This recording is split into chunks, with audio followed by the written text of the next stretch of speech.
where the mind is without fear and the head is held high, where knowledge is free.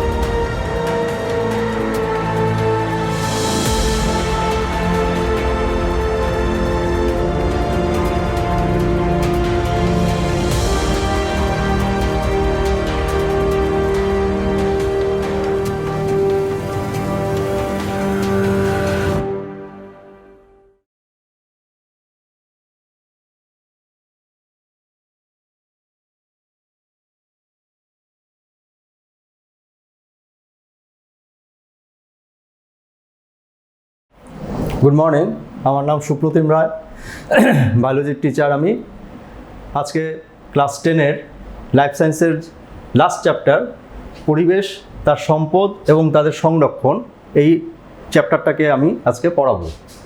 তো এই চ্যাপ্টারটাতে যা রয়েছে, পরিবেশ রয়েছে, তার সম্পদ রয়েছে এবং তাদেরকে কীভাবে সংরক্ষণ করব, এই সম্পর্কেই আলোচনাটা হবে। তো এই জায়গাটাতে যাওয়ার আগে আমাদের পরিবেশের একটা জিনিস রয়েছে, সেটাকে বলা হচ্ছে জৈব ভূ রাসায়নিক চক্র। জৈব মানে হচ্ছে গিয়ে জীব, ভূ মানে হচ্ছে গিয়ে পৃথিবী, রাসায়নিক চক্র হচ্ছে রাসায়নিক চক্র, চক্রাকারে এই জিনিসগুলো কি হচ্ছে না আবর্তিত হয়। তো আমাদের সিলেবাসের অন্তর্ভুক্ত এই জৈব ভূ রাসায়নিক চক্রের অন্তর্গত আমরা নাইট্রোজেন চক্রটাকে নিয়ে আমরা আজকে প্রথমে একটু আলোচনা করব। তো নাইট্রোজেন চক্র, বাতাসের মধ্যে যে নাইট্রোজেন রয়েছে, সেই নাইট্রোজেন 77.1% এই নাইট্রোজেন বাতাসের মধ্যে রয়েছে। এই নাইট্রোজেন প্রোটিনের একটা ভীষণ গুরুত্বপূর্ণ উপাদান, অর্থাৎ এই নাইট্রোজেন না থাকলে সেটা প্রোটিন জাতীয় খাদ্য সেটা হবেই না। তাহলে এই প্রোটিন জাতীয় খাদ্য যে আমরা খাচ্ছি, সেটা কিভাবে আমাদের শরীরে আসছে বা আমরা পাচ্ছি? পরিবেশের মধ্যে সেই নাইট্রোজেন কিন্তু সরাসরি আমাদের দেহের মধ্যে যে আবদ্ধ হওয়ার তার কোনো সেই উপায়গুলো কি কি আমরা যে পাচ্ছি সেই সম্পর্কে প্রথমে আলোচনা করা হবে। তো এই চক্রের মধ্যে তাহলে আমাদের দুটো জিনিস আমাদেরকে জানতে হবে। একটা হচ্ছে সংবন্ধন, কিভাবে সেটা আমাদের আবদ্ধ হচ্ছে, আর দ্বিতীয় হচ্ছে গিয়ে আবার তাকে ফিরিয়ে দেওয়া। যদি ফিরিয়ে দিয়ে না হয় তাহলে কিন্তু সেটা চক্র হলো না, শুধু আবদ্ধই হবে। সেটাকে আমরা যদি পরিবেশে না ফিরিয়ে দিই, আবার প্রকৃতিতে যদি না ফিরিয়ে দিই, তাহলে সে কী হবে না, একটা সময় আসবে যখন সেই প্রকৃতিতে সেই উপাদানটা অভাব ঘটবে বা থাকবে না, তাহলে প্রকৃতিতে তাকে ফিরিয়ে দিতে হবে। তো এখানে আমরা 3টে পদ্ধতিতে দেখব যে পরিবেশের বা প্রকৃতির যে নাইট্রোজেন সেটা কিভাবে আবদ্ধ হচ্ছে। তার প্রথম একটা অংশ হচ্ছে প্রাকৃতিক আবদ্ধকরণ। তো পরিবেশে যখন লাইটনিং বা বজ্রপাত হচ্ছে, তখন প্রচুর তাপমাত্রার সৃষ্টি হয়। সেই তাপমাত্রাতে বাতাসের নাইট্রোজেন এবং অক্সিজেন পরিবেশের সাথে পরস্পরের সাথে যুক্ত হয়ে তৈরি করে NO বা নাইট্রিক অক্সাইড। এই নাইট্রিক অক্সাইড আবার অতিরিক্ত অক্সিজেনের সাথে যুক্ত হয়, তৈরি করে নাইট্রোজেন ডাইঅক্সাইড। এই নাইট্রোজেন ডাইঅক্সাইড পরিবেশের বিভিন্ন যে জলীয় বাষ্প রয়েছে, কুয়াশা রয়েছে, বৃষ্টি রয়েছে ইত্যাদি, তাদের সাথে সোজা কথা জলের সাথে কী হয়, মিশে তারা কী হয় না ভূপৃষ্ঠে নেমে আসে। ভূপৃষ্ঠে কী হিসেবে নেমে আসে? নাইট্রাস অক্সাইড এবং নাইট্রাস অ্যাসিড এবং নাইট্রিক অ্যাসিড, নাইট্রাস অ্যাসিড এবং নাইট্রিক অ্যাসিড, এই উপায়ে তারা পৃথিবীতে নেমে আসে। নেমে এসে তারা এবার কী করছে না, পটাশিয়াম, ক্যালসিয়াম, ম্যাগনেসিয়াম ইত্যাদি খনিজ যে মৌলগুলো রয়েছে তাদের সাথে যুক্ত হয়ে সেখানকার নাইট্রেট এবং নাইট্রাইট যৌগ তৈরি করে। সেই যৌগগুলো আবার জলের সাথে দ্রবীভূত হওয়ার পরে উদ্ভিদ তাদেরকে গ্রহণ করে উদ্ভিদ নিজের দেহের পুষ্টি করে, প্রোটিন জাতীয় খাদ্য সেখানে সৃষ্টি হয়। তাদেরকে আবার বিভিন্ন পদ্ধতিতে জীবের যে খাদ্য শৃঙ্খল রয়েছে সেই শৃঙ্খলের মাধ্যমে তখন সেটা আমাদের শরীরে আসে। এটা হলো একটা পদ্ধতি, প্রাকৃতিক পদ্ধতি।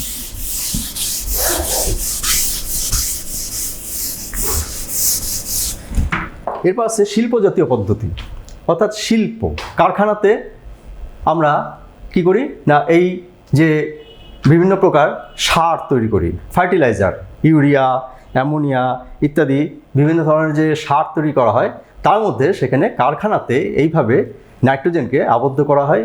সেই যে নাইট্রোজেন গঠিত সার ফার্টিলাইজার জমিতে আমরা দিয়ে দিই এবং সেখানে ফসলের বৃদ্ধি ঘটে এবং অর্থাৎ সেখানে নাইট্রোজেনটা সেই ফসলের মধ্যে যায়, তার মাধ্যমে আবার আমাদের শরীরে আসে। এটা হচ্ছে শিল্পজাত। সবশেষে আসছি জীবজ নাইট্রোজেন সংবন্ধন।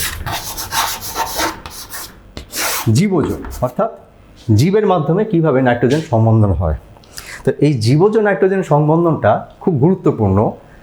আমরা বিভিন্ন প্রকার ব্যাকটেরিয়া এবং শৈবালকে পাবো এই সংবন্ধনের জন্য।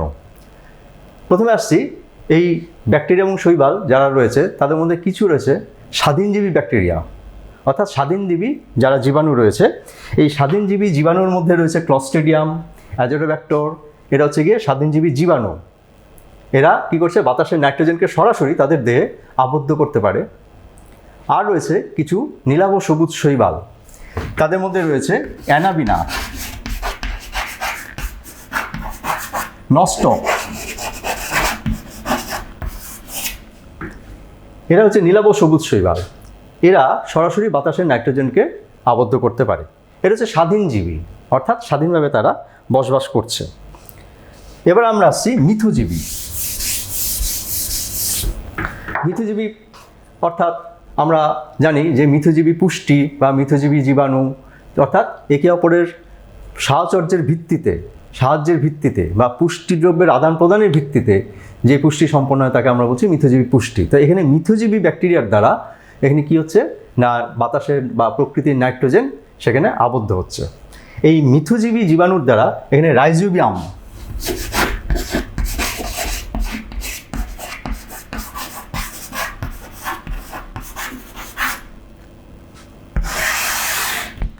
নামক ব্যাকটেরিয়া রয়েছে। এই ব্যাকটেরিয়া কি করছে না, শিম্বগোত্রীয় উদ্ভিদ,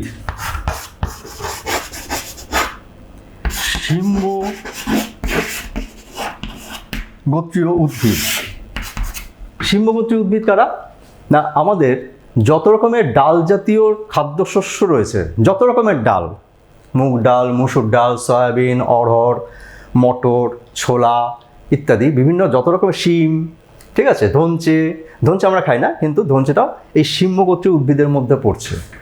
আমরা দেখব যে এই ধনচে নামক যে উদ্ভিদটা রয়েছে তাদেরকে জমিতে চাষ করা হয়।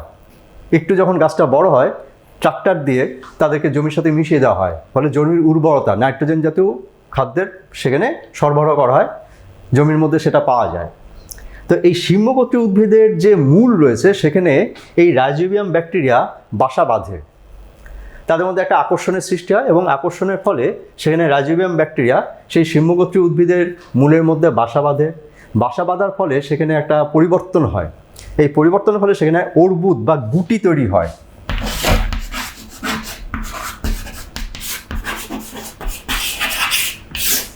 এই অর্বুদ বা গুটির মধ্যেই রাইজোবিয়াম ব্যাকটেরিয়াটা বসবাস করে। তারা বাতাসের নাইট্রোজেনকে সরাসরি এই শিম্বগোত্রীয় উদ্ভিদের মধ্যে তারা কি করছে না, সেই অর্বুদের মধ্যে আবদ্ধ করে। অপরদিকে কি হয়, এই যে আবদ্ধকরণ হলো তার ফলে সেখান থেকে কি হচ্ছে না, সেটা উদ্ভিদ তার যে এই নাইট্রোজেন জাতীয় খাদ্যের অভাব থাকছে তারা সেই নাইট্রোজেনটাকে সেখান থেকে পেল। পরিবর্তে তারা কি করছে, রাইজোবিয়ামকে কি দিচ্ছে, পুষ্টিদ্রব্য এবং আশ্রয়। সেই জন্য এটাকে বলা হচ্ছে যে মিথজীবী জীবাণুর দ্বারা নাইট্রোজেন সংবন্ধন। তো এখানে একটা রাইজোবিয়াম ব্যাকটেরিয়া আমরা পেলাম। এখানে কি হচ্ছে না, লেগ হিমোগ্লোবিন বলে একটা উপাদান থাকে, একমাত্র সেটা শিম্বগোত্রীয় উদ্ভিদের মধ্যেই সেটা পাওয়া যায়। এটা আমাদের শরীরে যে হিমোগ্লোবিন রয়েছে সেই হিমোগ্লোবিন সদৃশ্য একটা রঞ্জক, সেই জন্য এটাকে লেগ হিমোগ্লোবিন বলেছে। লেগ হচ্ছে লেগুমিনাসি, লেগ কথার অর্থ হচ্ছে এখানে লেগুমিনাসি গোত্রের হিমোগ্লোবিন, সেই জন্য সেটাকে বলা হচ্ছে লেগ হিমোগ্লোবিন। অর্থাৎ শিম্বগোত্রীয় উদ্ভিদের মধ্যে যে হিমোগ্লোবিনটা থাকছে বা হিমোগ্লোবিন সদৃশ্য যে রঞ্জকটা থাকছে তাকে আমরা বলছি লেগ হিমোগ্লোবিন। এটা তাদের মধ্যে একটা বিশেষ বৈশিষ্ট্য সম্পন্ন এটা থাকছে। তাছাড়া আর কি হচ্ছে না, অ্যাজোলা নামক একটা জলজ ফার্ন রয়েছে। এই জলজ ফার্নের মধ্যে সেখানে অ্যানামিনা, যে আমরা আগে উল্লেখ করলাম নীলাভ সবুজ শৈবাল, অ্যাজোলা নামক জলজ ফার্নের মধ্যে সেই অ্যানামিনা বসবাস করে।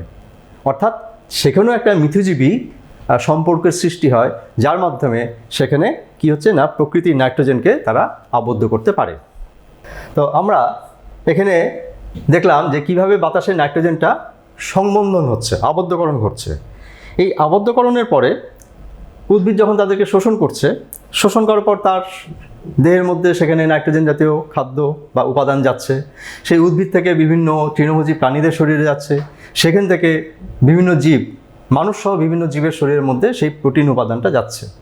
এবার উদ্ভিদ সহ সেই বিভিন্ন প্রাণীরা তাদের রেচন পদার্থ যখন ত্যাগ করছে, তখন তার মাধ্যমে নাইট্রোজেন আবার পরিবেশে পরিত্যক্ত হচ্ছে, নাইট্রোজেন গঠিত যৌগটা পরিত্যক্ত হচ্ছে। মৃত জীবদেহ অর্থাৎ উদ্ভিদ বা প্রাণী তাদের দেহ থেকেও তারা যখন প্রকৃতিতে তাদেরকে থাকছে, তখন তাদের দেহ থেকে সেটা বেরিয়ে যাচ্ছে। তো এই নাইট্রোজেন ঘটিত যে যৌগগুলো রয়েছে সেগুলো কিভাবে হচ্ছে না, প্রথমে বিভিন্ন ধরনের বিয়োজক অর্থাৎ জীবাণু সেখানে পরপর কতগুলো কাজ করছে। এই কাজের মধ্যে প্রথমেই রয়েছে অ্যামোনিফিকেশন, অর্থাৎ এই যে মরা বা মৃত জীবদেহকে ফেলে দেওয়া হচ্ছে সেগুলো প্রথমে অ্যামোনিয়াতে পরিণত হচ্ছে। ব্যাসিলাস মাইকয়েডিস, ব্যাসিলাস র্যামোসাস বলে বেশ কিছু ব্যাকটেরিয়া রয়েছে যারা নাকি এই মৃত গলিত জীবদেহকে সেখানে অ্যামোনিয়াতে পরিণত করছে। তাহলে সেখানে কি হচ্ছে না, ব্যাসিলাস মাইকয়েডিস কি করছে না, মৃত পচা গলিত জীব দেহকে তারা কি করছে না, অ্যামোনিয়াতে পরিণত করছে। অ্যামোনিয়াতে পরিণত হলো। এই অ্যামোনিয়া এবার কি হবে না, প্রথমে নাইট্রোসোমোনাস ব্যাকটেরিয়ার দ্বারা সেটা নাইট্রাইটে পরিণত হবে। নাইট্রাইট, এই নাইট্রাইট আবার নাইট্রোব্যাক্টেরিয়ার মাধ্যমে নাইট্রেটে পরিণত হবে। তাহলে নাইট্রোসোমোনাস ব্যাকটেরিয়া অ্যামোনিয়াকে নাইট্রেটে পরিণত করবে, তারপরে এই নাইট্রেটকে নাইট্রোব্যাক্টার নাইট্রেটে পরিণত করবে। এই নাইট্রেট যখন হলো, সেই নাইট্রেট এবার কি হবে না, বিভিন্ন পদ্ধতিতে সেটা জীবদের মধ্যে প্রবেশ করছে। তাই এতদূর পর্যন্ত আমরা যেটা পড়লাম সেটা হচ্ছে গিয়ে নাইট্রোজেন সংবন্ধন, অর্থাৎ প্রকৃতির নাইট্রোজেন কিভাবে পরিবেশে সংবন্ধন হচ্ছে, আবদ্ধকরণ হচ্ছে। এবার তাদেরকে কি হবে না, আবদ্ধকরণ হলো, জীবদের মধ্যে সেটা আবদ্ধ হলো, যাদের যা পুষ্টি সম্পন্ন করার, প্রোটিন জাতীয় খাদ্য তৈরি করা, সেগুলো সমস্ত কিছু সম্পন্ন হলো। এবার প্রকৃতিতে ফিরিয়ে দিতে হবে। সেই পদ্ধতির নাম হচ্ছে ডিনাইট্রিফিকেশন, নাইট্রোজেন মোচন। এই ডিনাইট্রিফিকেশনের সেখানে কি হচ্ছে না, থিওব্যাসিলাস ডিনাইট্রিফিকেন্স, থিওব্যাসিলাস ডিনাইট্রিফিকেন্স বলে একটা ব্যাকটেরিয়া রয়েছে। তারা যত রকমের নাইট্রোজেন ঘটিত পদার্থ রয়েছে তাদেরকে ভেঙে বিশ্লিষ্ট করে মৌলিক নাইট্রোজেন রূপে পরিবেশে ফিরিয়ে দিচ্ছে। মৌলিক নাইট্রোজেন রূপে ফিরিয়ে দেওয়া তাহলে একটাই পদ্ধতি, সেটা হচ্ছে ডিনাইট্রিফিকেশন, যেখানে নাকি থিওব্যাসিলাস ডিনাইট্রিফিকেন্স বলে ব্যাকটেরিয়া রয়েছে, তারা এই কাজটা করছে।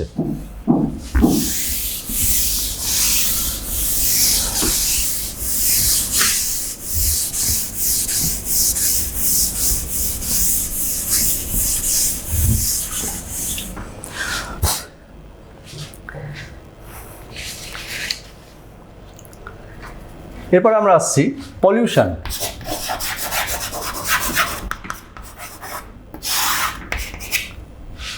বা দূষণ। তো পলিউশন বা দূষণের সাথে আমরা এখন খুব বেশি পরিচিত হয়েছি। বিভিন্ন রকমভাবে আমরা এই পলিউশনের আমরা কি হচ্ছে সম্মুখীন হচ্ছি। তো এখানে দূষণ বলতে যেটা বোঝায়, দূষণের সংজ্ঞাতে বিভিন্ন উপাদানের কথা বলা থাকে, যে এই উপাদানগুলো থাকলেই সেটা দূষণ, কিন্তু তার মধ্যে তার একটা মাত্রা থাকতে হবে। যেমন ধরা যাক কার্বন ডাইঅক্সাইড, এটা কিন্তু একটা দূষক পদার্থ, কিন্তু এই কার্বন ডাইঅক্সাইড যদি না থাকে, গ্রিনহাউস গ্যাসের মধ্যে কার্বন ডাইঅক্সাইড রয়েছে, তো এই কার্বন ডাইঅক্সাইড যদি না থাকে তাহলে কিন্তু সেখানে কি হবে না, সবুজ উদ্ভিদ সালোকসংশ্লেষ করতে পারবে না, তাহলে খাদ্য তৈরি হবে না। তাহলে জিনিসটা কি হচ্ছে না, দূষক পদার্থ কি করছে না, তাদের একটা নির্দিষ্ট মাত্রা থাকবে, সেই মাত্রার থেকে যদি বেশি হয়ে যায় জলবায়ুর মধ্যে, অর্থাৎ সেখানে বাতাস, জল, মাটি, এদের মধ্যে এই পদার্থগুলো অবশ্যই থাকবে। কিন্তু সেটা যদি মাত্রাতিরিক্ত হয়, যখন সেটা জীবদেহের উপরে বিরূপ প্রতিক্রিয়া সৃষ্টি করবে, তখন সেটাকে আমরা বলবো দূষণ। তাহলে এখানে প্রথমে আমরা আসছি এয়ার পলিউশন বা বায়ু দূষণ।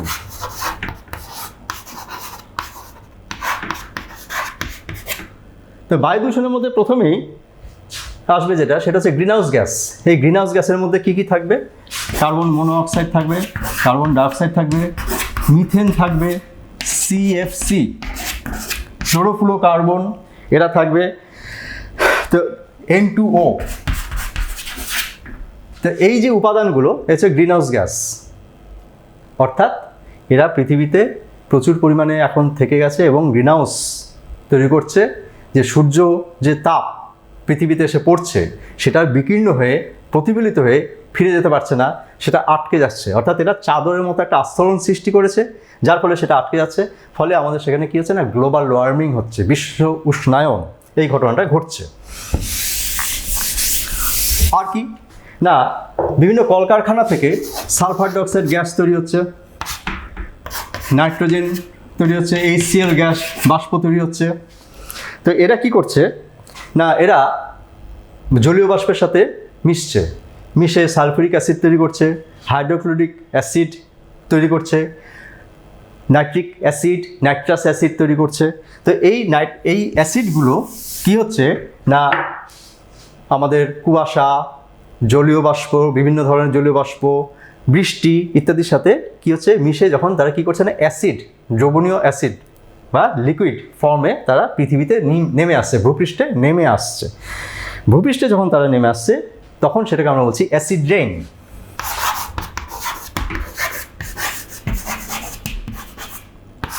বা অম্ল বৃষ্টি।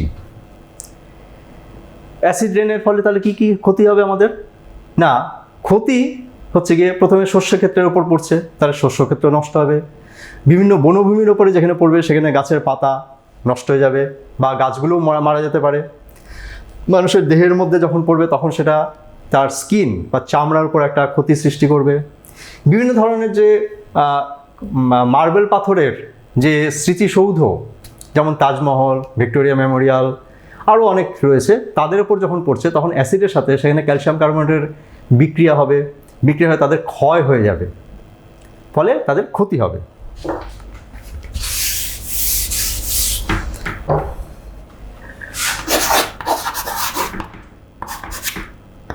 এবার আসছে আমরা মৃত্তিকা দূষণ।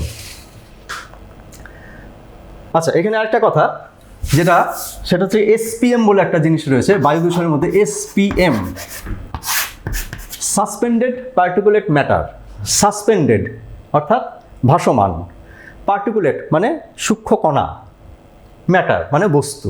অর্থাৎ বাতাসের মধ্যে আমরা দেখছি যে ধুলো উড়ছে, তো ধুলো উড়ছে, উড়ে সেটা আবার কী হচ্ছে না, পড়ে যাচ্ছে।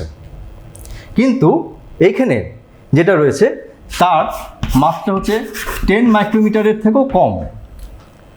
কয়লার উনুন বা জীবাশ্ম ঘটিত যে জ্বালানি যখন তাদেরকে পোড়ানো হয়, তখন সেখান থেকে খুব বেশি পরিমাণে এই পদার্থগুলো বেরিয়ে, সূক্ষ্ম সূক্ষ্ম কণা, এই সূক্ষ্ম কণাগুলো বাতাসের মধ্যে ভেসে বেড়াচ্ছে। তাদেরকে চট করে দেখা যায় না, কিন্তু তারা বাতাসের মধ্যে রয়েছে। এবার আমরা আমাদের শ্বাস প্রশ্বাসের সাথে তারা কিন্তু আমাদের শরীরের মধ্যে প্রবেশ করছে, ফুসফুসে প্রবেশ করছে এবং আমাদের বিভিন্ন ধরনের ক্ষতি সৃষ্টি করছে।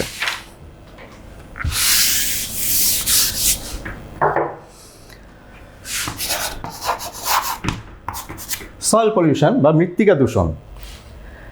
মৃত্তিকা দূষণের ক্ষেত্রে সেখানে বিভিন্ন ধরনের জীবাণু এই দূষণের সাথে জড়িত। তো মৃত্তিকা দূষণ, জীবাণু হচ্ছে মাটির মধ্যে জীবাণু রয়েছে, বিভিন্ন ধরনের রোগ সৃষ্টিকারী জীবাণু, যেমন ক্লস্ট্রিডিয়াম টিটানি রয়েছে, হ্যাঁ, তারপরে টিটেনাসের জীবাণু, ক্লস্ট্রিডিয়াম টিটেনাসের জীবাণু রয়েছে, বিভিন্ন ধরনের কৃমির জীবাণু রয়েছে, অর্থাৎ কৃমির লার্ভা রয়েছে, তারা আমাদের শরীরে বিভিন্ন রকমভাবে প্রবেশ করছে। অর্থাৎ সেটাও কি করছে না, তারাও মাটির দূষণ ঘটাচ্ছে। আমাদের বিভিন্ন ধরনের যে মৌল, সেই মৌলগুলো মাটির মধ্যে থাকছে বিভিন্নভাবে, কলকারখানা থেকে হোক বা বিভিন্ন পদ্ধতিতে বা বিভিন্ন উপায়ে সেই মৌলগুলো কি হচ্ছে না, মাটির সাথে মিশছে। মাটির সাথে মিশে সেখানে তারা ফসল যেখানে সৃষ্টি হচ্ছে ফসলের মধ্যে তারা প্রবেশ করছে, অর্থাৎ জৈবতন্ত্রের মধ্যে প্রবেশ করে গেল। ফসলের মধ্যে প্রবেশ করার পর সেখান থেকে তারা আমাদের শরীরে প্রবেশ করছে। ফলাফল না, সেখানে ক্যাডমিয়াম হচ্ছে একটা মৌল। এই ক্যাডমিয়াম আমাদের শরীরে খুব বেশি মাত্রায় প্রবেশ করলে বা যদি প্রবেশ করে তার সেখানে ইটাইটাই রোগ হবে, সীসা, তার ফলে ডিসলেক্সিয়া নামক একটা রোগ সৃষ্টি হবে। পারদ যদি আমাদের শরীরে প্রবেশ করে তাহলে মিনামাটা রোগ সৃষ্টি হবে। তো তাহলে কি হলো?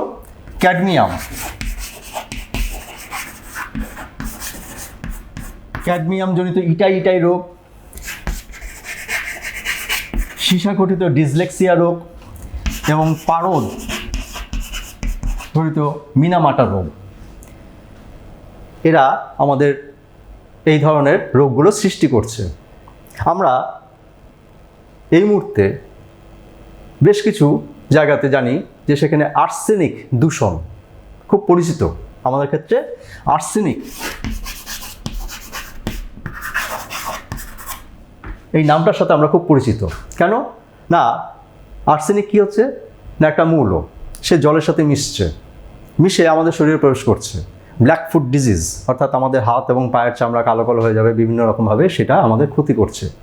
আর্সেনিক যাতে আমাদের শরীরে প্রবেশ না করে সেই জন্য আমরা ফিল্টার করা বা পরিশ্রুত জল আমরা গ্রহণ করছি, বা বিভিন্ন উপায়ে সেখানে আমরা সেই ধরনের পরিশ্রুত জলকে যাতে আমরা গ্রহণ করতে পারি তার ব্যবস্থা করছি।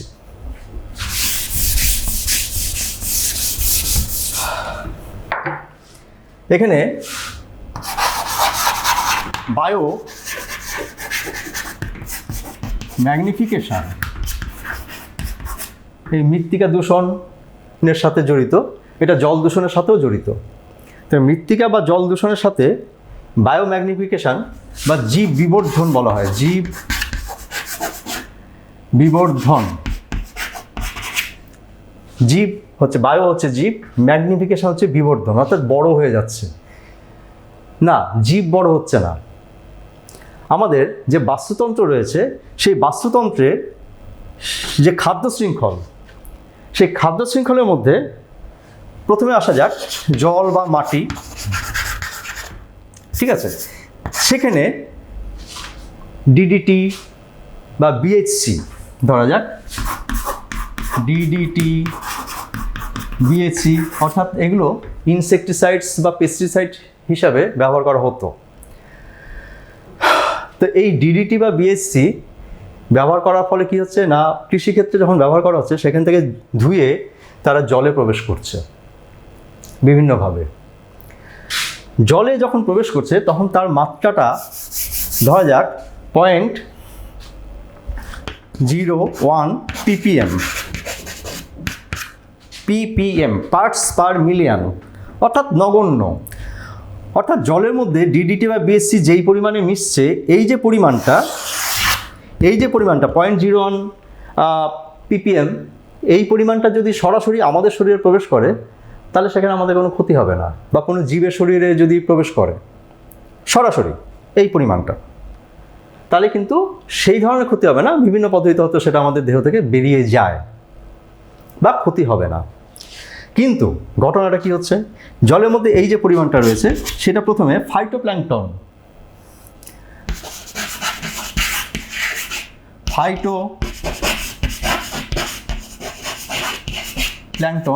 গ্রহণ করলো।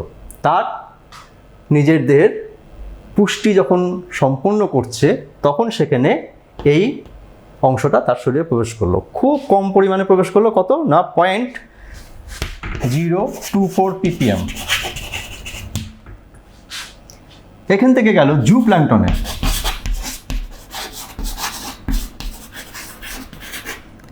জুপ্ল্যাঙ্কটনের মধ্যে গিয়ে সেটা হয়ে গেল 0.123 ppm। কিভাবে হচ্ছে না, ফাইটোপ্ল্যাঙ্কটন যখন তার পুষ্টির জন্য বা তার নিজের চাহিদার জন্য গ্রহণ করলো তখন সেটা একবার নেবে না, ওর যতক্ষণ প্রয়োজন হবে, যতদিন যতভাবে প্রয়োজন হবে ততক্ষণ পর্যন্ত সে নিতে থাকবে। যার ফলে 0.01 যেটা ছিল সেটা বেড়ে গেল, 0.024 ppm হয়ে গেল, অর্থাৎ তার শরীরে সঞ্চিত হচ্ছে। এবার সঞ্চিত হয়ে যখন এই ফাইটোপ্ল্যাঙ্কটনকে যখন জিওপ্ল্যাঙ্কটন খাদ্য হিসাবে গ্রহণ করলো, তার শরীরে সেটা চলে গেল 0.123 ppm, অর্থাৎ 0.0 ছিল, 0.0 থেকে সেটা বেড়ে হয়ে গেল 0.1, অর্থাৎ বৃদ্ধি হচ্ছে। এটাই হচ্ছে বিবর্ধন, ম্যাগনিফাইড হচ্ছে, সঞ্চিত হচ্ছে। অর্থাৎ সে তো একবার খাবে না বা একবার গ্রহণ করবে না, তার শরীরে সেজন্য যতবার করবে সেই অনুযায়ী সেটা বৃদ্ধি পেল। এবার এই জিওপ্ল্যাঙ্কটন যখন ফাইটোপ্ল্যাঙ্কটন জিওপ্ল্যাঙ্কটনকে যখন ছোট মাছের লার্ভা বা ছোট মাছ যখন গ্রহণ করলো, তখন সেটা প্রায় 12 ppm হয়ে গেল সেই ছোট মাছের মধ্যে। কেন না, সে তো একবার খাবে না, একবার খেয়েই ছেড়ে দেবে তা তো নয়। তার যতক্ষণ তার শরীরের চাহিদা থাকবে ততক্ষণ পর্যন্ত সে খেতে থাকবে। যার ফলে সেটা কি হলো না, তার মধ্যে গিয়ে সঞ্চিত হতে থাকলো। সঞ্চিত হতে হতে সেটা কত হলো, 12 ppm হয়ে গেল। এই ছোট মাছকে যখন আবার বড় মাছ খেলো, তখন সেটা বেড়ে অলমোস্ট 100 ppm হয়ে গেল। কেন না, এই ছোট মাছকে বড় মাছটা তো একবার খাবে না, অনেকবারই খাবে। এই পরিমাণটা তার শরীরে গিয়ে হলো কিনা সঞ্চিত হতে থাকলো, সঞ্চিত হচ্ছে বৃদ্ধি পাচ্ছে, সঞ্চিত হচ্ছে বৃদ্ধি পাচ্ছে। এই বড় মাছকে জলজ প্রাণী তারা গ্রহণ করলো, তার শরীরে গিয়ে আরও বেড়ে গেল। আমরা অর্থাৎ হিউম্যান বিইং, আমরা যখন খাচ্ছি খাদ্য হিসাবে, তখন কতবার খাচ্ছি ততবার সেই অনুযায়ী এই 100 ppm আমাদের শরীরে এসে সঞ্চিত হচ্ছে। দিস ইজ কল্ড বায়োম্যাগনিফিকেশন বা জীব বিবর্ধন। এটা আমাদের যে বাস্তুতন্ত্র রয়েছে, বাস্তুতন্ত্রের মধ্যে দিয়ে আমাদের জীবতন্ত্রের মধ্যে সেখানে অর্থাৎ পুষ্টিতন্ত্র বা খাদ্যতন্ত্র বা খাদ্যের মাধ্যমে আমাদের শরীরে এসে পৌঁছাচ্ছে।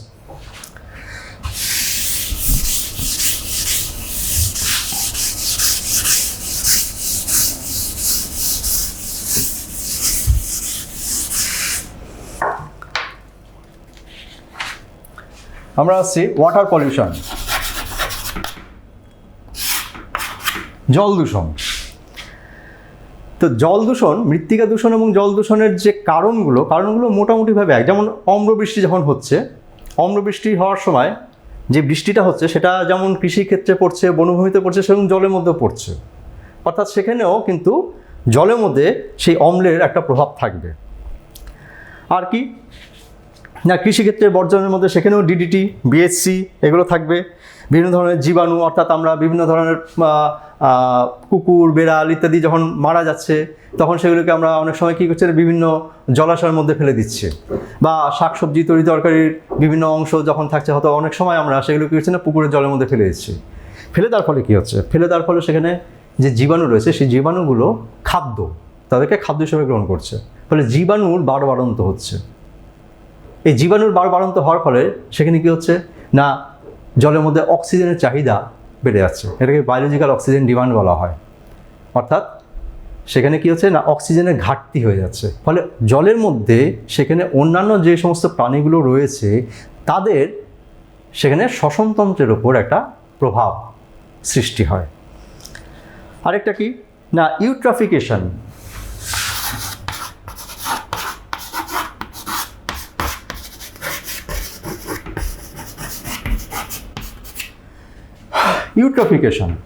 ইউট্রফিকেশন জিনিসটা কি না, আমরা কৃষিক্ষেত্রে ফসফেট জাতীয় সার ব্যবহার করছি, বিভিন্ন জাতীয় সার ব্যবহার করছি, অ্যামোনিয়া ব্যবহার করছি, ইউরিয়া ব্যবহার করছি, ফসফেট জাতীয় সার ব্যবহার করছি।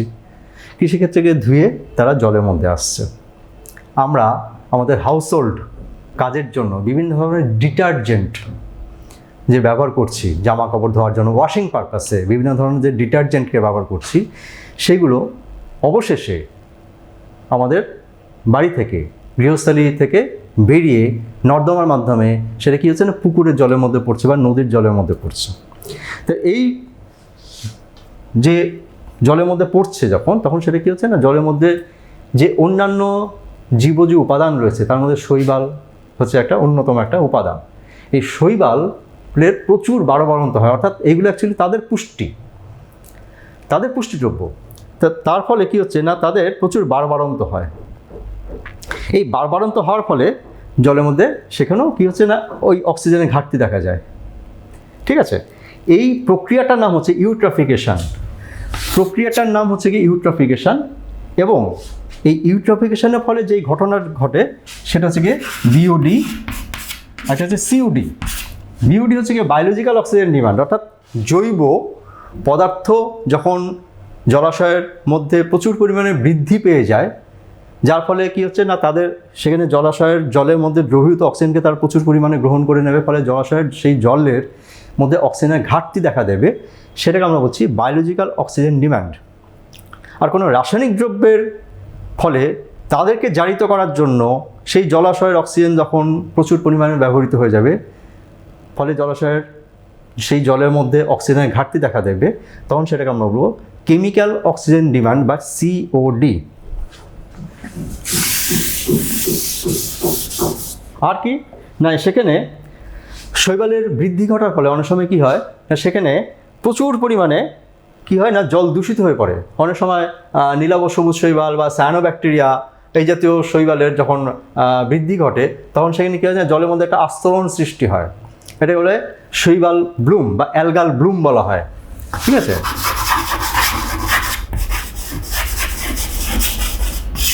Algal Bloom.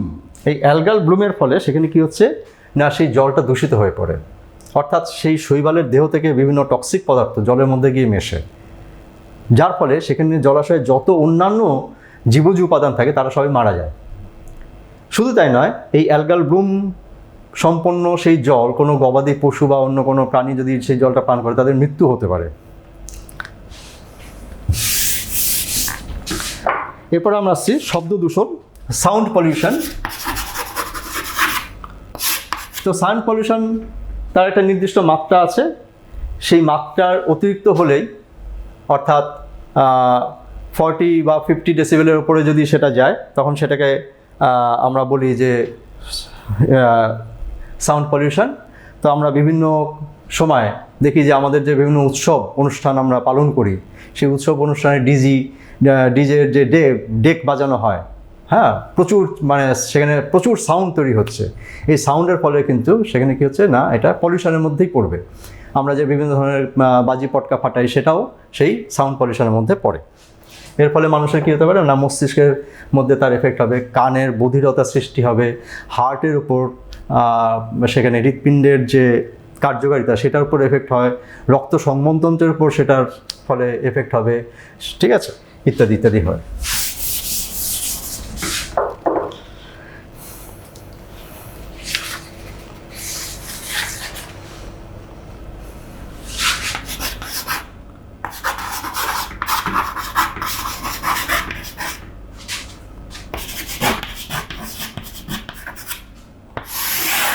পপুলেশন ঘনত্ব বা পপুলেশন ডেন্সিটি। পপুলেশন বলতে সবসময় জেনে রাখতে হবে, কোনো একটা নির্দিষ্ট প্রজাতির একটা নির্দিষ্ট ভৌগোলিক অঞ্চল বা নির্দিষ্ট অঞ্চলের মধ্যে সীমাবদ্ধ অবস্থাতে সেখানে সেই নির্দিষ্ট প্রজাতির যে ঘনত্ব বা সংখ্যা, সেটাকে আমরা বলছি পপুলেশন ঘনত্ব। অর্থাৎ হিউম্যান পপুলেশন বলতে শুধু মনুষ্য প্রজাতি বলবে। সুন্দরবনে যদি আমরা বলি টাইগার পপুলেশন, তার মানে শুধু বাঘের পপুলেশনটাই বা তার ঘনত্বটাকে বোঝানো হবে।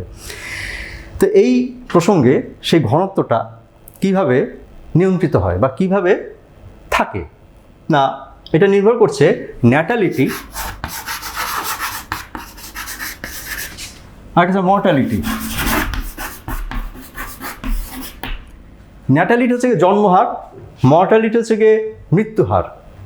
তো এই জন্মহার, ন্যাটালিটিকে আমরা ক্যাপিটাল এন দিয়ে সূচিত করি আর মর্টালিটিকে ক্যাপিটাল এম দিয়ে সূচিত করি। এটা হচ্ছে এন ডি বাই টি, এটা হচ্ছে অর্থাৎ একক সময়ে সেই নির্দিষ্ট অঞ্চলে কী পরিমাণ বা কত সংখ্যক জীবের সৃষ্টি হচ্ছে, জন্ম হচ্ছে সেই সময়ের মধ্যে, সেটা হচ্ছে ন্যাটালিটি। আর একক সময়ে সেখানে কী পরিমাণ জীবের মৃত্যু হচ্ছে, সেটা হচ্ছে মর্টালিটি।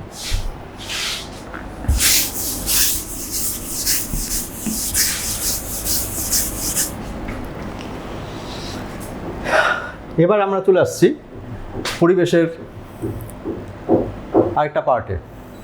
সেটা হচ্ছে গিয়ে যে পপুলেশন ডেনসিটি, এই যে বলা হলো, এই পপুলেশন ডেনসিটি কী হচ্ছে না, আমরা নিউজে দেখছি, খবরে দেখছি যে আমাদের এটা বৃদ্ধি পাচ্ছে। তো এই বৃদ্ধি পাওয়ার ফলে তার মানে কি জনসংখ্যা বৃদ্ধি পাচ্ছে। আমরা কিন্তু সবসময় সেটা দেখব যে এই জনসংখ্যা বৃদ্ধিটা কোথায় কিভাবে বাড়ছে। তো জনসংখ্যা বৃদ্ধি যে হচ্ছে তার ফলে কি হচ্ছে না, পপুলেশনের ক্রমবর্ধমান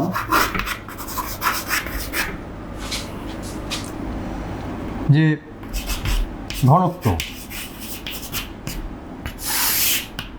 অর্থাৎ পপুলেশন আজ প্রতি মুহূর্তেই সেটা বাড়ছে। তার ফলে কী হচ্ছে না, তার ফলে প্রথমেই যেটা আসবে প্রাকৃতিক সম্পদের অতিব্যবহার। অর্থাৎ যখনই সেই পপুলেশন বাড়বে তখন সে কী করবে না, কাঠ বা অন্যান্য যে সম্পদ রয়েছে সেই সম্পদের বেশি ব্যবহার হবে, খুব স্বাভাবিক এটা হবে। এবার ঘর বাড়ি তৈরি করতে হবে, তখন অরণ্য ধ্বংস করতে হবে, অরণ্যর গাছপালা কেটে দিয়ে সেখানে বসতি তৈরি করার জন্য সেখানে যাবে।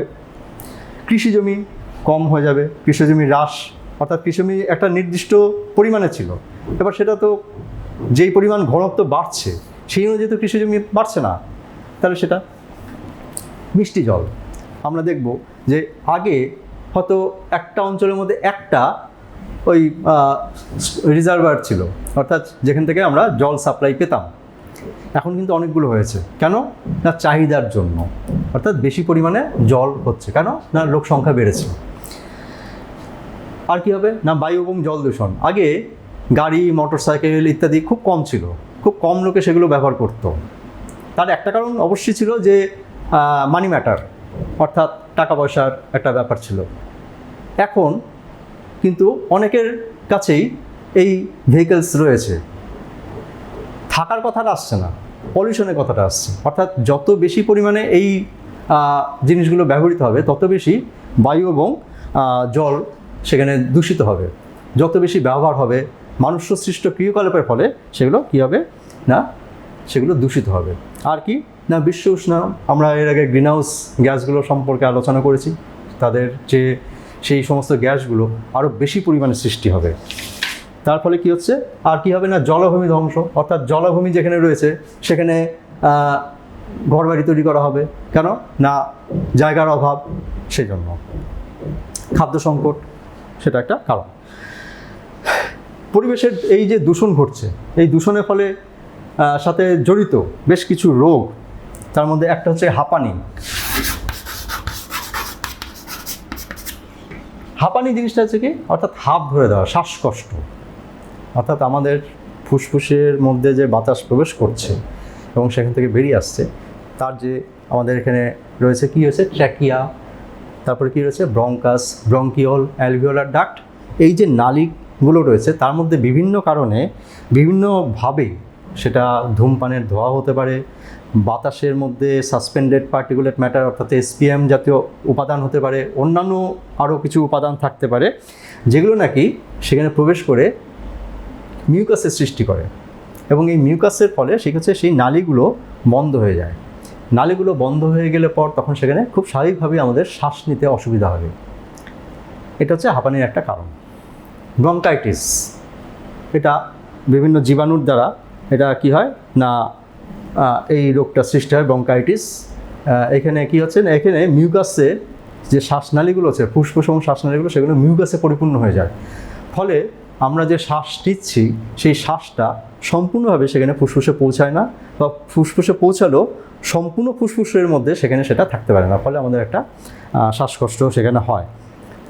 যেখানে যারা ঝাল দেয়, যারা ওয়েল্ডিং, কয়লা খনির কর্মী, অ্যাসবেস্টসের কর্মী, বা যেখানে কাপড়ের কলে যারা কর্মী রয়েছে, তাদের মধ্যে এই জিনিসগুলো খুব বেশি পরিমাণে হয়, এই রোগগুলো। নেক্সট আসছি আমরা ক্যান্সার।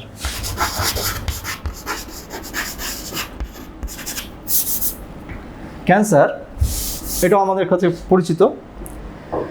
ক্যান্সার কেন হয় না, ক্যান্সার কেন হয় তার অনেক কারণ রয়েছে।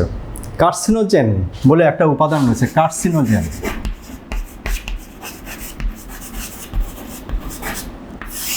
কার্সিনোজেন জিনিসটা কি না একটা উপাদান যার ফলে ক্যান্সার সৃষ্টি হয়। তো একটা কোনো নির্দিষ্ট উপাদান নাই যে এর জন্য ক্যান্সার সৃষ্টি হয়, অনেকগুলো উপাদান রয়েছে। তার মধ্যে টোব্যাকো বা তামাক জাতীয় দ্রব্য হচ্ছে একটা প্রধান কারণ। তাছাড়া আরও প্রচুর উপাদান রয়েছে যার কারণে সেখানে কি হয় না এই ক্যান্সার সৃষ্টি হয়। ক্যান্সার জিনিসটা কি না আনকন্ট্রোলড সেল ডিভিশন। আনকন্ট্রোলড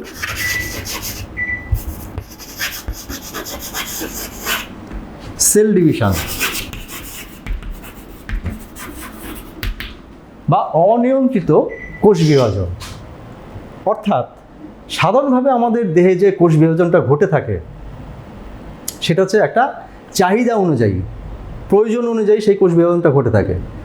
কিন্তু যখন সেই প্রয়োজনের ছাড়াও কোষ বিভাজন হতে থাকবে, আনকন্ট্রোলড অনিয়ন্ত্রিত কোষ বিভাজন হতে থাকবে, তখন সেই স্থানটাতে কী হবে না কোষপুঞ্জের সৃষ্টি হবে। এই কোষপুঞ্জ সৃষ্টি হয়ে সেখানে কী তৈরি করবে না টিউমারের সৃষ্টি করবে। এই টিউমারটা দুই রকমের হয়, একটা হচ্ছে বিনাইন, একটা হচ্ছে ম্যালিগন্যান্ট। বিনাইন যদি হয়ে থাকে তাহলে কোনো অসুবিধা নাই, কিন্তু ম্যালিগন্যান্ট হচ্ছে গিয়ে যখন নাকি সেটা চারিদিকে এবার ছড়িয়ে পড়ে, অর্থাৎ মেটাস্ট্যাসিস যখন তার ঘটতে শুরু করে, তখন সেটাকে আমরা বলছি ম্যালিগন্যান্ট সেল ডিভিশন বা ম্যালিগন্যান্ট টিউমার। এর ফলে তখন সেখানে আমরা সেই রোগটাকে তখন আমরা বলছি ক্যান্সার। এই ক্যান্সারের বিভিন্ন ধরনের ট্রিটমেন্ট রয়েছে, কেমোথেরাপি রয়েছে, তাছাড়া অপারেশন করে সেটাকে বিভিন্ন রকমভাবে বায়োপসি করে সেটাকে চিহ্নিত করা হয়, করে সেখানে কেমোথেরাপি করা হয়, রেডিয়েশন থেরাপি করা হয় ইত্যাদি বিভিন্ন রকমভাবে সেটাকে ট্রিটমেন্ট করা হয়।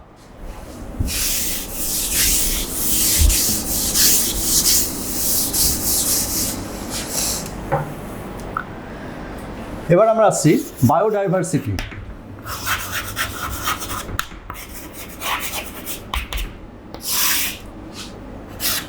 যেটাকে আমরা বলছি জৈব বৈচিত্র্য। তো এই বায়োডাইভার্সিটি বা জৈব বৈচিত্র্য জিনিসটা কি না জীবের বৈচিত্র্য, বিচিত্র জীব, বিচিত্র ধরনের জীব, বিচিত্র প্রজাতির জীব। একটা উদাহরণ দিই, একটা নির্দিষ্ট ভৌগোলিক অঞ্চল, এই অঞ্চলে প্রচুর পরিমাণে আম গাছ রয়েছে, কিন্তু আম গাছ আর ঘাস ছাড়া অন্য কোনো উদ্ভিদ সেখানে নেই। আর নির্দিষ্ট একটা কি দুটো প্রাণী প্রজাতি রয়েছে, তাহলে এখানে জৈব বৈচিত্র্য অবশ্যই আছে। তাহলে জৈব বৈচিত্র্য এখানে আমরা দুটো উদ্ভিদ প্রজাতি এবং দুটো কি তিনটে প্রাণী প্রজাতিকে পেলাম। জৈব বৈচিত্র্য বলার অর্থটা হচ্ছে বা যেটা বলা হয় সেটা হচ্ছে যে একটা নির্দিষ্ট ভৌগোলিক অঞ্চলের মধ্যে কত সংখ্যক উদ্ভিদ প্রজাতি, কত সংখ্যক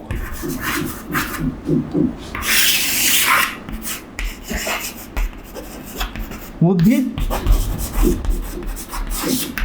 এবং প্রাণী প্রজাতি রয়েছে, কত সংখ্যক উদ্ভিদ, একটা দুটো তিনটে উদ্ভিদ প্রজাতি বা পাঁচটা প্রাণী প্রজাতি না। জৈব বৈচিত্র্য বলতে আমরা সেটাই বুঝবো সেই নির্দিষ্ট ভৌগোলিক অঞ্চলের মধ্যে কত বেশি সংখ্যক উদ্ভিদ প্রজাতি এবং প্রাণী প্রজাতি সেখানে রয়েছে। তোমার বাড়ির সামনে বা আমাদের বাড়ির সামনে যে মাঠটা রয়েছে সেখানেও কিন্তু নির্দিষ্ট কিছু প্রজাতির উদ্ভিদ এবং প্রাণী রয়েছে, কিন্তু সেখান থেকে আমরা যদি আদিনা ফরেস্টে যাই তাহলে কিন্তু সেখানে গিয়ে আমরা অনেক উদ্ভিদ প্রজাতি, অনেকগুলো সংখ্যক উদ্ভিদ প্রজাতি এবং অনেকগুলো সংখ্যক প্রাণী প্রজাতিকে পাবো। অর্থাৎ সেখানে বায়োডাইভার্সিটি অনেক বেশি রয়েছে। আদিনা ফরেস্ট থেকে আমরা যদি সুন্দরবনে যাই বা গরুমারা ফরেস্টে যাই বা হাসিমারা ফরেস্টে যাই বা জলদাপাড়াতে যাই, তাহলে কিন্তু সেখানে আরও বেশি সংখ্যক উদ্ভিদ প্রজাতি এবং আরও বেশি সংখ্যক প্রাণী প্রজাতিকে পাবো। তাহলে জৈব বৈচিত্র্য বলতে কিন্তু এটাই বোঝাচ্ছে যে নির্দিষ্ট একটা ভৌগোলিক অঞ্চলের মধ্যে কত সংখ্যক উদ্ভিদ প্রজাতি এবং কত সংখ্যক প্রাণী প্রজাতি রয়েছে সেটাই হচ্ছে দেখানো। এবার আমরা আসছি যে বায়োডাইভার্সিটি এত গুরুত্বপূর্ণ কেন না। খুব স্বাভাবিকভাবেই যেহেতু সেখানে উদ্ভিদ প্রজাতি, প্রচুর সংখ্যক উদ্ভিদ প্রজাতি এবং প্রচুর সংখ্যক প্রাণী প্রজাতি রয়েছে, কাজে আমাদের বিভিন্ন রকমের চাহিদা মেটানোর জন্য এটা গুরুত্বপূর্ণ। এটা হচ্ছে পরিষ্কার কথা। অর্থাৎ আমাদের মনুষ্য সমাজের বিভিন্ন ধরনের চাহিদা মেটানোর জন্য এই বায়োডাইভার্সিটি গুরুত্বপূর্ণ। খাদ্য উৎপাদন, তার সঙ্গে সঙ্গে চলে আসবে খাদ্য উৎপাদন।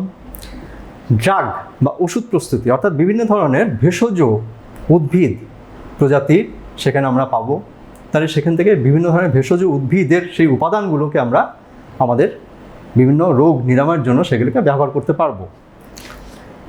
বাস্তুতন্ত্রের ভারসাম্য, বাস্তুতন্ত্র তার ভারসাম্য রক্ষা হবে, অর্থাৎ যত বেশি সংখ্যক সেখানে থাকবে তত বেশি সেখানে বাস্তুতন্ত্রের ভারসাম্য ভালোভাবে রক্ষিত হবে। জলবায়ু নিয়ন্ত্রণ হবে, অর্থাৎ ওয়েদার তাকে নিয়ন্ত্রণ করবে। আমরা দেখব যে তরাই বা ডুয়ার্স অঞ্চলে রাত্রিবেলা, দিনের বেলা যতই সেখানে গরম থাকুক না কেন, রাত্রিবেলা কিন্তু সেখানে একটা ঠান্ডা ভাব, অর্থাৎ কী হচ্ছে না, পরিবেশের একটা উষ্ণতা নিয়ন্ত্রণকারী ঘটনা সেখানে ঘটে। অর্থনৈতিক গুরুত্ব অবশ্যই সেখানে থাকবে। আর বিভিন্ন রকমভাবে সেখানে এই জৈব বৈচিত্র্যকে শিল্প এবং সাহিত্যের মধ্যে বিভিন্ন লেখক বা কবিরা তারা সেটাকে উল্লেখ করেছে। জৈব বৈচিত্র্যের hotspot,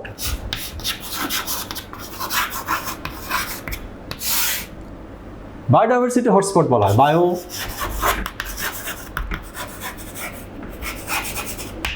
biodiversity hotspot, biodiversity hotspot বলা হচ্ছে কেন? তাহলে আমরা এখানে এতক্ষণ পর্যন্ত যেটা আলোচনা করলাম সেটা হচ্ছে একটা নির্দিষ্ট ভৌগোলিক অঞ্চল রয়েছে, সেই নির্দিষ্ট ভৌগোলিক অঞ্চলে প্রচুর পরিমাণে উদ্ভিদ প্রজাতি এবং প্রচুর পরিমাণে প্রাণী প্রজাতি সেখানে থাকছে, এবং তার বিভিন্ন ধরনের গুরুত্বকে নিয়ে আমরা আলোচনা করলাম। তাহলে এবার হটস্পট জিনিসটা কি? হটস্পট হচ্ছে সেই ভৌগোলিক অঞ্চল, সেই বায়োডাইভার্সিটি যুক্ত ভৌগোলিক অঞ্চল যেখানে অনেক বেশি পরিমাণে উদ্ভিদ প্রজাতি এবং প্রাণী প্রজাতি থাকবে। বেশিরভাগই হচ্ছে আঞ্চলিক, এবং তাদের মধ্যে কী হচ্ছে না, বর্তমানে তাদের মধ্যে কিছু থাকবে যাদের অস্তিত্ব বিপন্ন, অর্থাৎ বিলুপ্ত হতে চলেছে বা বিলুপ্ত হয়ে যাবে। এই ধরনের উদ্ভিদ এবং প্রাণী প্রজাতি সেখানে থাকতে হবে, তবেই সেই অঞ্চলটাকে আমরা বলবো বায়োডাইভার্সিটি হটস্পট। অর্থাৎ সংখ্যাধিক্য থাকতেই হবে, উদ্ভিদ এবং প্রাণী প্রজাতির সংখ্যাধিক্য সেখানে থাকতেই হবে, একই সাথে সেখানে কিছু বিপন্ন উদ্ভিদ এবং প্রাণী প্রজাতিও সেখানে থাকতে হবে। এটা হচ্ছে গিয়ে বায়োডাইভার্সিটি হটস্পট। তো এখানে বেশ কিছু হটস্পট আমাদের রয়েছে, যেমন পূর্ব Himalaya hotspot, Indo Burma hotspot, পশ্চিম ঘাট শ্রীলঙ্কা হটস্পট এবং সুন্দাল্যান্ড হটস্পট। এই যে 4টে হটস্পট রয়েছে, এই 4টে হটস্পটের মধ্যে বিভিন্ন ধরনের উদ্ভিদ এবং প্রাণী প্রজাতি, নির্দিষ্ট কিছু প্রাণী প্রজাতি বিপন্ন হতে চলেছে বা বিপন্ন হয়েছে, সেই জাতীয় উদ্ভিদ এবং প্রাণী প্রজাতি এখানে রয়েছে। তাছাড়াও সেখানে জীবকুলের সংখ্যাধিক্য, সোজা কথায় যেটা বলা হচ্ছে, উদ্ভিদ প্রজাতির প্রচুর পরিমাণে উদ্ভিদ প্রজাতির সংখ্যা এবং প্রচুর পরিমাণে প্রাণী প্রজাতির সংখ্যা সেখানে রয়েছে। এই 4টে হটস্পট আমাদের সেখানে ইনক্লুডেড।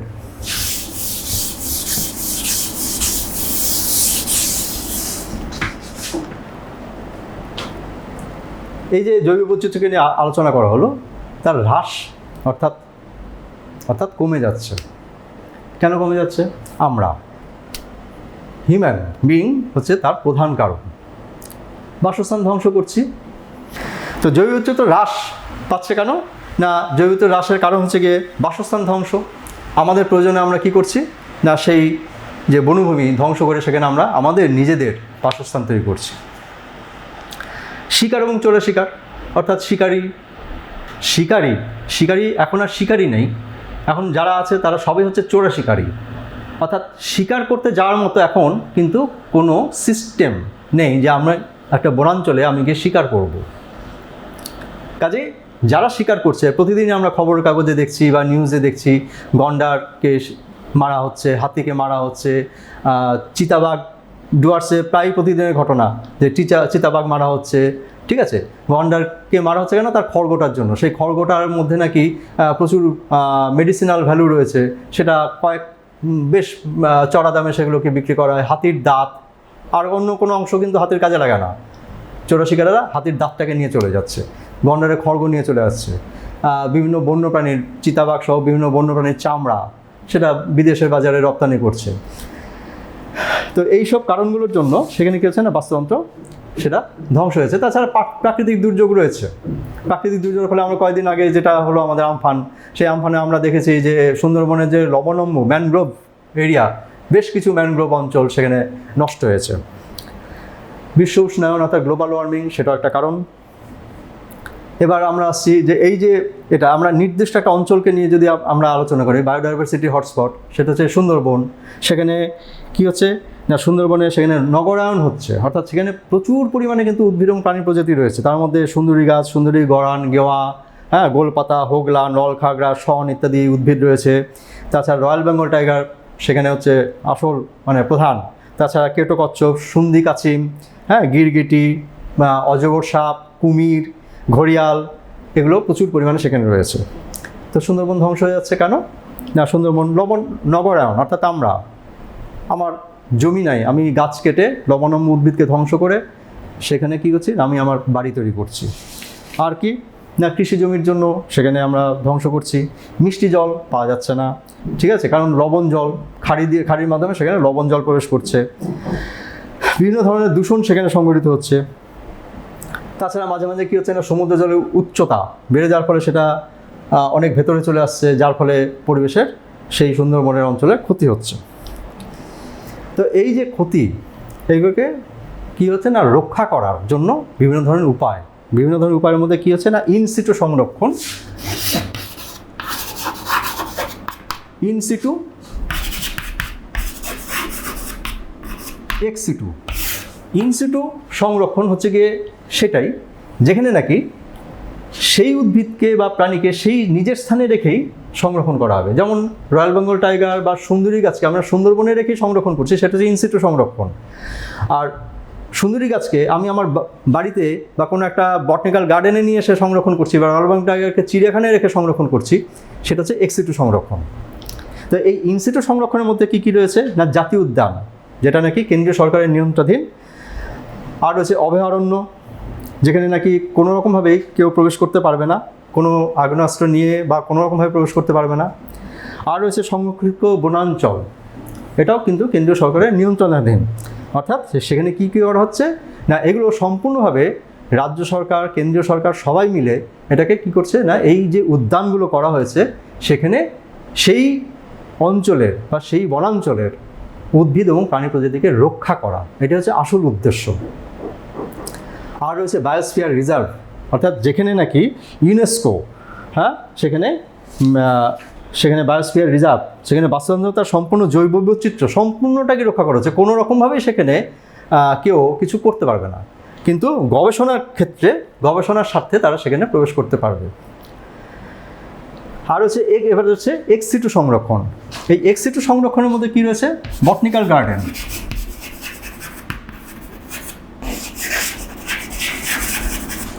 আছে জুলজিক্যাল পার্ক,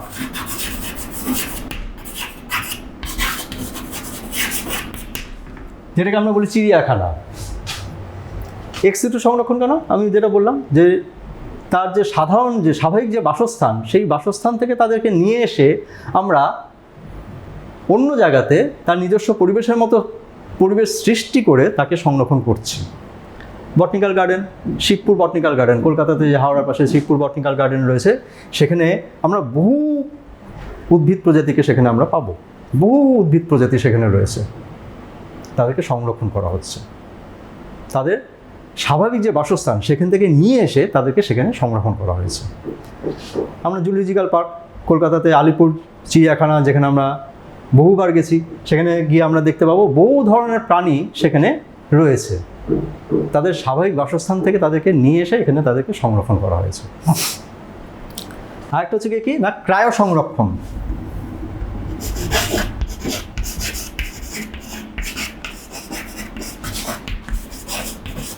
-196 ডিগ্রি সেন্টিগ্রেড তাপমাত্রাতে তরল নাইট্রোজেনের মধ্যে সেখানে সংগ্রহ করা হয়। কি সংগ্রহ করা হবে না, সেখানে উদ্ভিদের মুকুল, ভ্রূণ, বীজ, পরাগরেণু, ক্যালাস, প্রাণীদের সিমেন, ওভাম, এগুলিকে সংরক্ষণ করা হয়, যাতে ভবিষ্যতে তাদেরকে আমরা কাজে লাগাতে পারি।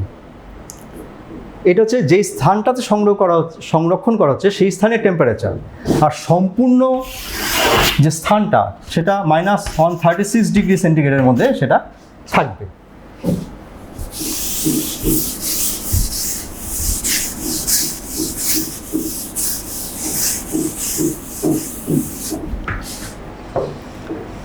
ভারতের মধ্যে কিছু বিপন্ন প্রাণীদের সম্পর্কে এখানে বলা হয়েছে, যেমন বাঘ, গন্ডার, সিংহ, কুমির, রেড পান্ডা।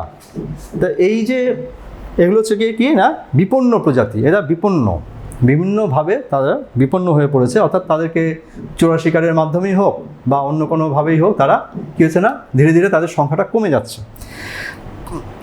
সেজন্য সেখানে বাঘ্র প্রকল্প, গন্ডার প্রকল্প, সিংহ প্রকল্প, গুজরাটের গির অরণ্যে সিংহ প্রকল্প রয়েছে, কুমির প্রকল্প, অর্থাৎ কুমিরের ডিম সংগ্রহ করে, কুমির যেখানে ডিম পাড়ে সেখান থেকে ডিম সংগ্রহ করে নিয়ে এসে, যেমনভাবে হ্যাচারিতে মুরগির ডিম থেকে মুরগির বাচ্চা ফুটিয়ে চাষিদের হাতে তুলে দেওয়া হয়, ঠিক সেরকমভাবে কুমির, কচ্ছপ এদের ডিম সংগ্রহ করে নিয়ে এসে সেই তাপমাত্রার মধ্যে সেগুলোকে রেখে কুমির তৈরি করা হয়, কচ্ছপ তৈরি করা হয়।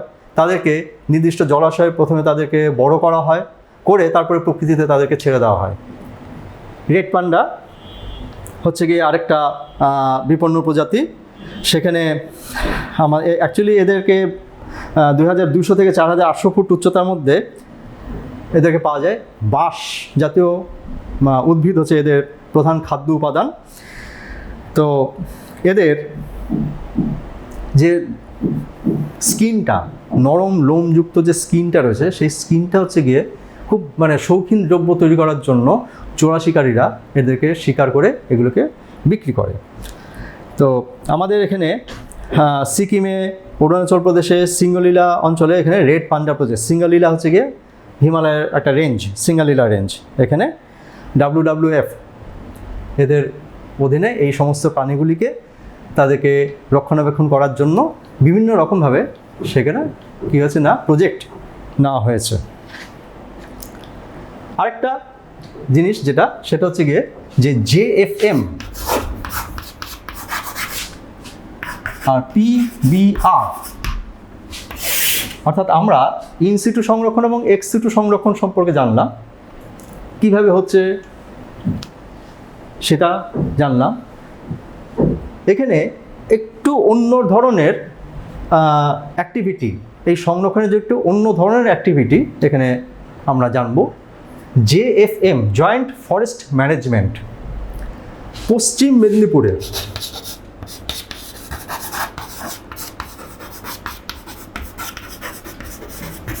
আড়াবাড়ি অঞ্চল, পশ্চিম মেদিনীপুরের আড়াবাড়ি অঞ্চলে সেখানে যে অরণ্য রয়েছে, সেই অরণ্য নষ্ট হয়ে যাওয়া থেকে, বেশিরভাগ অঞ্চলে এখানে সে শাল গাছ রয়েছে, সেই যাটা নষ্ট না হয়ে যায় সেখানে 1971 খ্রিস্টাব্দে একটা সংস্থা, এটা হচ্ছে একটা সংস্থা, অর্গানাইজেশন, সেটা তৈরি করা হয়েছিল। এখানে যে সাধারণ মানুষ যারা রয়েছে তাদেরকেই সেখানে কাজে লাগানো হয়েছে। তারাই সেখানকার যাবতীয় অরণ্য পশু পাখিকে তারা কী করবে না রক্ষা করবে। এটা হচ্ছে জয়েন্ট ফরেস্ট ম্যানেজমেন্ট। এখানে বন মহোৎসবের মাধ্যমে সেই জিনিসটাকে পালন করা হয়। আরেকটা হচ্ছে কি PBR, peoples biodiversity register. Register জিনিসটা কি না সেখানে নথিভুক্ত করা হয়। পিপলস লোক, কমন পিপল, বায়োডাইভার্সিটি জৈব বৈচিত্র্য। হিমালয়ের যে বিভিন্ন অঞ্চল রয়েছে, প্রত্যেকটা অঞ্চলের সেই স্থানের যে স্থানীয় বাসিন্দা বা লোক, তারা যত না সেই অঞ্চলটাকে ভালো করে বুঝতে পারবে, রাজস্থানের লোককে যদি সেখানে রক্ষা করার জন্য পাঠানো হয় কোনো দায়িত্ব দিয়ে, সে কিন্তু সেই অঞ্চলটাকে ভালো বুঝতে পারবে না।